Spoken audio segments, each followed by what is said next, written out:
சங்கே முழங்கு சங்கே முழங்கு சங்கே முழங்கு சங்கே முழங்கு சங்கே முழங்கு சங்கே முழங்கு எங்கள் வாழும் எங்கள் வளமும் மங்காத தமிழென்று சங்கே முழங்கு எங்கள் வாழும் எங்கள் வளமும் மங்காத தமிழென்று சங்கே முழங்கு எங்கள் பகைவர் எங்கோ மறைந்தார் இங்குள்ள தமிழர்கள் ஒன்றாதல் கண்டே பொங்கு தமிழர்க்கு இன்னல்கள் விளைத்தால் சங்காரம் நிசமேன சங்கே முழங்கு பொங்கு தமிழர்க்கு இன்னல்கள் விளைத்தால் சங்காரம் நிசமேன சங்கே முழங்கு சங்கே முழங்கு சங்கே முழங்கு சங்கே முழங்கு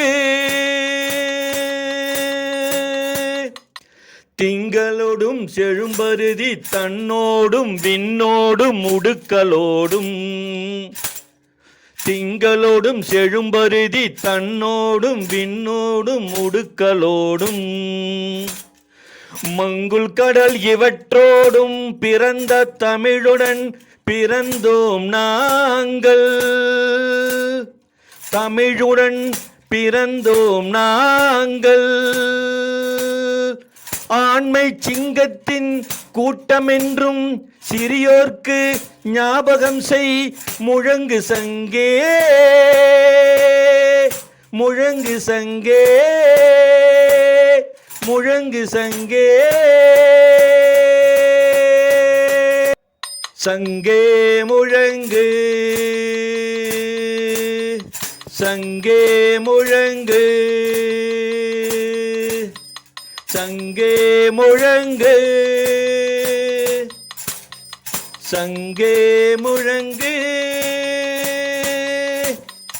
எங்கள் வாழும் எங்கள் வளமும் மங்காத தமிழென்று சங்கே முழங்கு எங்கள் வாழும் எங்கள் வளமும் மங்காத தமிழென்று சங்கே முழங்கு எங்கள் பகைவர் எங்கோ மறைந்தார் இங்குள்ள தமிழர்கள் ஒன்றாதல் கண்டே சங்கே முழங்கு சங்கே முழங்கு சங்கே முழங்கு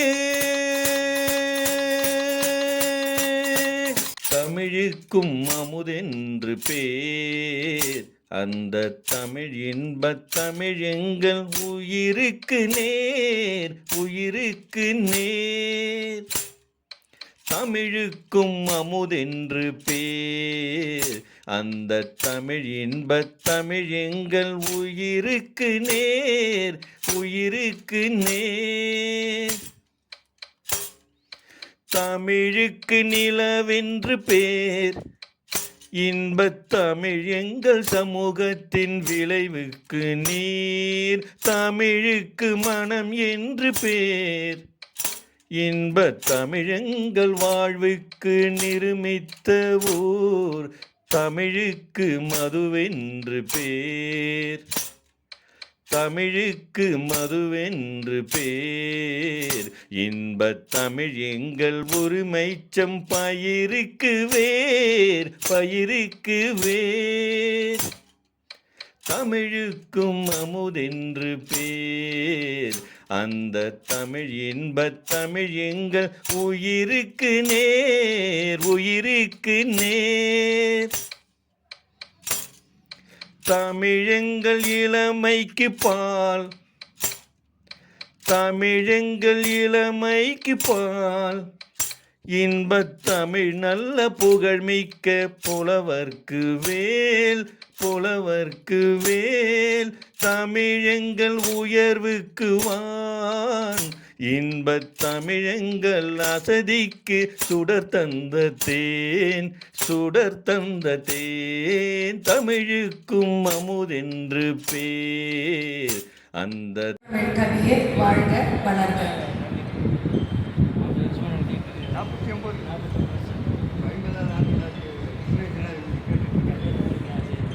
அடுத்த தலைப்பு ஊக்கமுடைமை. ஊக்கமுடைமை எனும் ஒப்பரும் தலைப்பில் கவிதை ஆக்கமுடன் தர வருக வசந்தா கவிஞரை எம்மை வசப்படுத்தும். செந்தமிழ் அமுதே, தினமும் பொழிலும் தெய்வ நன்மொழியே, வாழியும் குரலில் வழிகாட்டும் சுடரே, வாழ்கவே நற்றமே, வாழ்கவே என்றுமே. தலைமை வாழ்த்து. மறைமலைக்கு ஒப்பான வாழ்த்து. நன்றி கூறி ஐயா கனகசிவாவை வாழ்த்தி வணங்கி எங்களுக்கு சங்க தமிழ் வளர்த்து சாற்றுகின்றோம் வாழ்த்து. தமிழ் வாழ்த்து.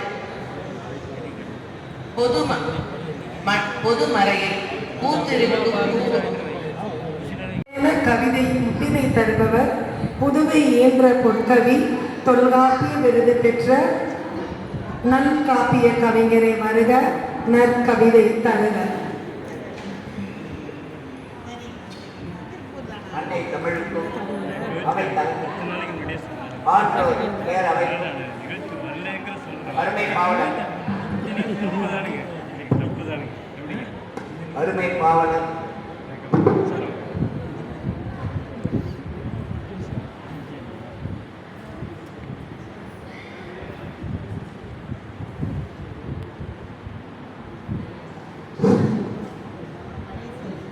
அன்னை தமிழுக்கும் அவை தலைமைக்கும் ஆன்றோர் பேரவைக்கும் பாவலர் கனகசிவா அவர்களுக்கும் என் அன்பான வணக்கங்கள்.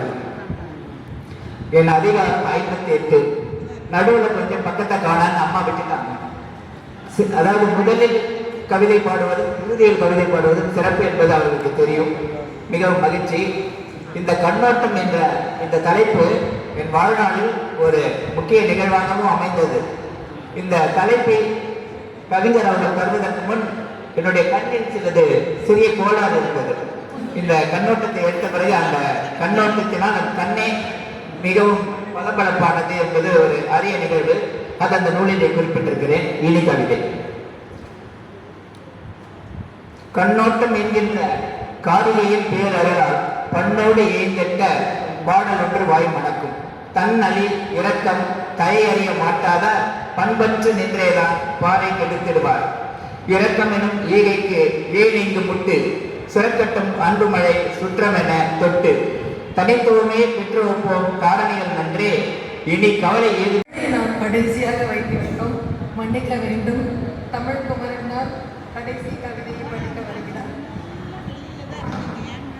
ஆள் இணை உடைமை என்ற தலைப்பில் மரபு பாவலர் வில்லியனூர் மண்ணின் மைந்த கருவிழா கவிதை வரிகளை கனிவுடன் தருக கைத்தட்டலை பெருக தமிழ்குமர வருக தங்க கவிதைகளை தருக.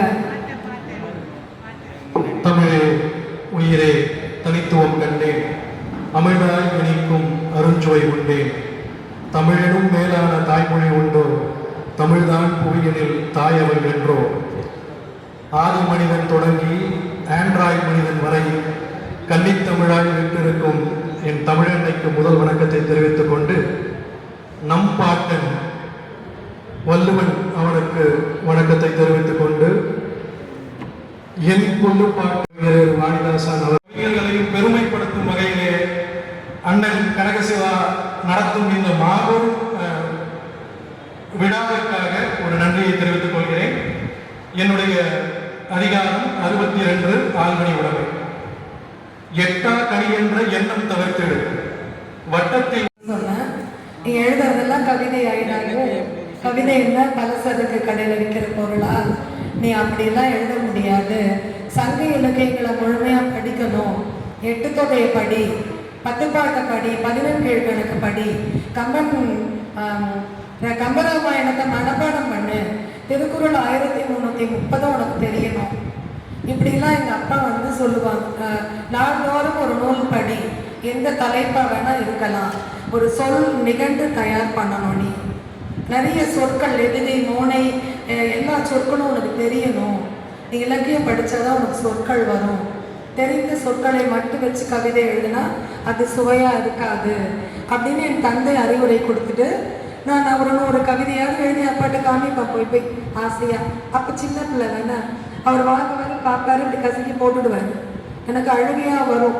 ஒரு முறை அருள் அப்படின்னு ஒரு தலைப்பு கொடுத்தாங்க, போய் எழுதிட்டு வா அப்படின்னாங்க. நான் முதல் கவிதை 81 எழுதினேன். அது கவியுகம்ன்ற இதழவே வந்துச்சு.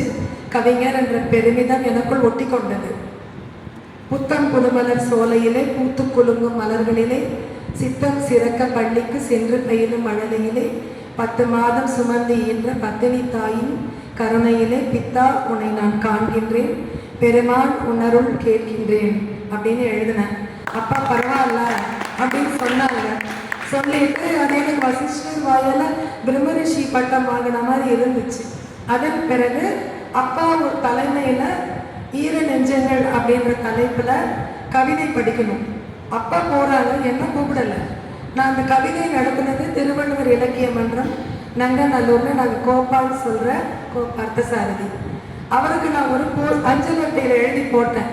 அப்பா என்னை அழைச்சிட்டு வரமாட்டேன்றாங்க, நீங்க அப்பா கிட்ட சொல்லுங்க அப்படின்னு சொல்லிட்டு. அப்பா அவரு வரும்பொழுது செல்வியை உடன் அழைத்து வரவும் அப்படின்னு அப்பாவுக்கு கடிதம் போட்டாரு. கொஞ்சம் நாட்கள் இருந்தது இடைவெளி. அப்பா சொன்னாங்க, என்னடா பரிந்துரையெல்லாம் தேட ஆரம்பிச்சிட்ட, இந்த ஒரு முறை அழைச்சிட்டு போகிறேன், இதுக்கப்புறம் நான் எங்கேயும் கூட்டிகிட்டு போக மாட்டேன்னு சொல்லிட்டாங்க. அப்போது முதல்ல கைகள் குட்டுப்பட்டேன். நான் தலைப்பு அப்பாவே கொடுத்தாங்க. முதல் கவிதை அப்பா தலைமையிலே படித்தேன். 81க்கு பிறகு முதல் நூல் ஈர நெஞ்சங்கள் கவி பேரரசு வைரமுத்து தலைமையில் கவியரசர் இளந்தேவன் அணிந்துரையோடு முன்னாள் ஜனாதிபதி ஆர் வெங்கட்ராமன் வெளியிட்டாங்க. அதன் பிறகு 45 ஆண்டுகளாக இலக்கிய உலகில் பயணிக்கிறேன். 37 நூல்கள் கவிதை இலக்கியம் சார்ந்து எழுதியிருக்கிறேன். என்னுடைய கேசிகை குரல் என்ற புலனக்குழுவில் நற்றினை சுருக்க உரையாக கொடுத்து வருகிறேன்.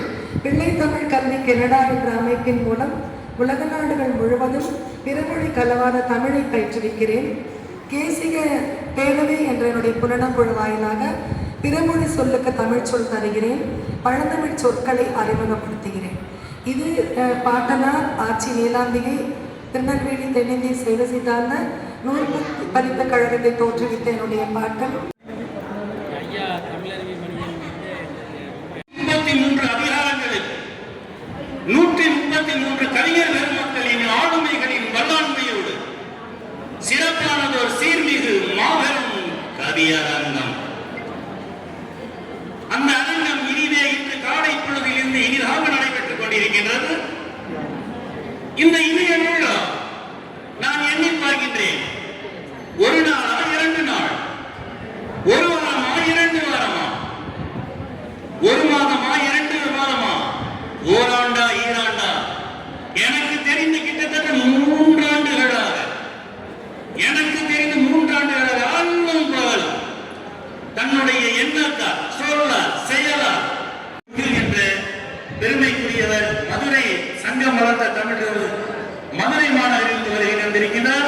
அம்மா, இந்த சித்திரமான கவிதையை தாழுக, அதை நாம் செவிமடுக்க காத்திருக்கின்றோம்.